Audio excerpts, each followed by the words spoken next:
আমাদের আসলে ধৈর্য বলতে কিছুই নেই। অলরেডি হচ্ছে যে লেনটা থেকে অপোজিট থেকে গাড়ি আসার কথা ওইটারে তো আটকায় দিছি। এখন হচ্ছে ফুটপাত আছে, ফুটপাত দিয়ে উঠা যেতেছি গা। কত সুন্দর। একটার পর একটা উঠে যাচ্ছে, একটার পর একটা উঠে যাচ্ছে। কারো কোনো বালাই নেই। আসলে আমরা নিজেরাই খারাপ তো, যার জন্য এই অবস্থা। সুযোগ পেলে আমিও ওদিক দিয়ে চলে যেতাম।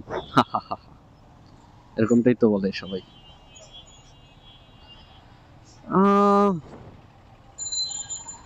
যারা রোলিং উইথ মারুফ দেখেন তারা হয়তো জানেন যে আমি যতদূর ট্রাফিক মানার দরকার ততটুকু ওইভাবে, যেখানে একদম প্রয়োগ করা হয় ওইখানে ওইভাবেই মানি। আর এটা আমার একটা নীতির মধ্যে আছে যে আমি মানে আমার মনে পড়ে না যে আমি হচ্ছে ফুটপাত দিয়ে হচ্ছে বাইক নিয়ে গেছি। হ্যাঁ, আমার বাইক নিয়ে অন্যজন গেছে, দেখা গেছে আমি পিছনে ছিলাম, ওইটা হচ্ছে তাকে বলার পর বলছে যে না ভাই এদিক দিয়ে না গেলে তার থেকে যাওয়া যাবে না, বা এরকম ইমার্জেন্সি কেসে দেখা গেছে যে আগে যাওয়া লাগছে। কিন্তু কখনো হয়েছে যে এরকম আমি হয়েছে যে যে দাঁড়ায় আছি তারপর ওদিকে খালি পাইছি চলে যাবো ফুটপাত দিয়ে, এরকম আমার কখনো হয় নাই। হ্যাঁ, আর কি সবাই এই মন মানসিকতা থেকে পরিবর্তন হবে। যারা হচ্ছে ফুটপাত দিয়ে উঠাবে না, তারপর হচ্ছে রং সাইডটাকে হচ্ছে কিল করবে না। ওই রং সাইড কিল করার কারণে দেখা গেছে যে এখন আরো চাপ পড়ে গেছে গাড়ির এখানে।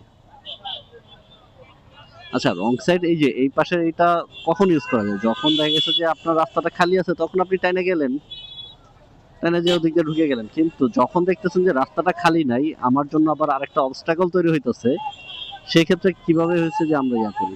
যেমন এখন মানুষজন খুবই রাগ হচ্ছে এদিক দিয়ে যাওয়ার জন্য, যে মানুষজন কেন এদিক দিয়ে যাচ্ছে। সিচুয়েশন বুঝার একটা আমাদের মন মানসিকতা থাকতে হবে, কিন্তু আমরা সিচুয়েশনটা বুঝি না।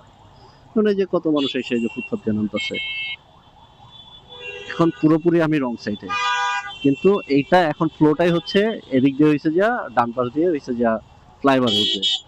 সো এই জন্য আমার আশা লাগছে। আর ওই যে তারা তো আছেই যাদের কোনো ফ্লো নাই, রাস্তা যেদিকে থাকবে ওইদিকেই তাদের ফ্লো, তো তারা ওইদিকে যাবেই।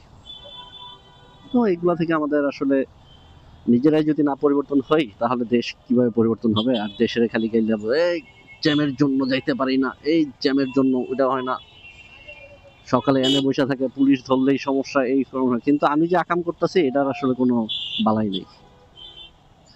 যাই হোক, ট্রাফিক ট্রাফিক সিগন্যাল মানতে হবে, এটাই হচ্ছে আমাদের মেইন কথা। ট্রাফিক রুলস গুলো আমাদের ভালোভাবে পড়তে হবে, কোন সময় কোন সিগন্যাল কিভাবে কাজ করে এটা আমাদের মধ্যে জ্ঞান নিতে হবে। আমরা যারা ড্রাইভার হয়েছি, যাদের ড্রাইভিং লাইসেন্স আছে, তারা তো এক কথায় ড্রাইভার।